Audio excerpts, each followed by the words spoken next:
The iWorks product lineup is very broad.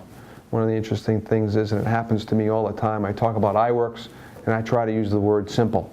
Well, it's anything but simple. What it is it's easy to drive, it's easy to install, it's easy to use, but it's a very broad lineup.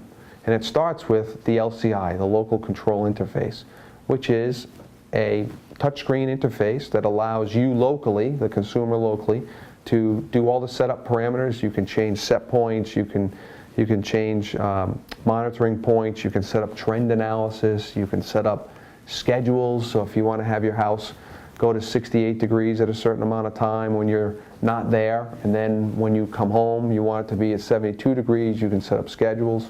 You can have alarms set up very easily.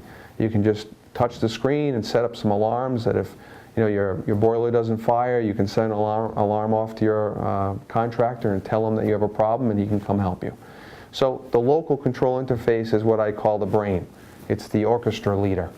And then the components of the orchestra range everything from a boiler controller, which obviously controls boilers. We have hydronics controls, which are our BZU, which is our zoning control unit, both for circulators and valves.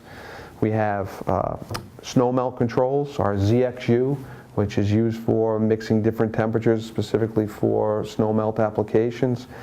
And the real nice thing about iWorks is it's expandable and it's flexible. So it's a very nice compact system that allows you to expand and be flexible over time. But again, it controls hydronics and air, and there are specific controllers as we talked about in our product card. So if you go to our website, you can see all the specific controllers that iWorks has to offer. But in the end of the day, I think you'll find that it's a very broad lineup.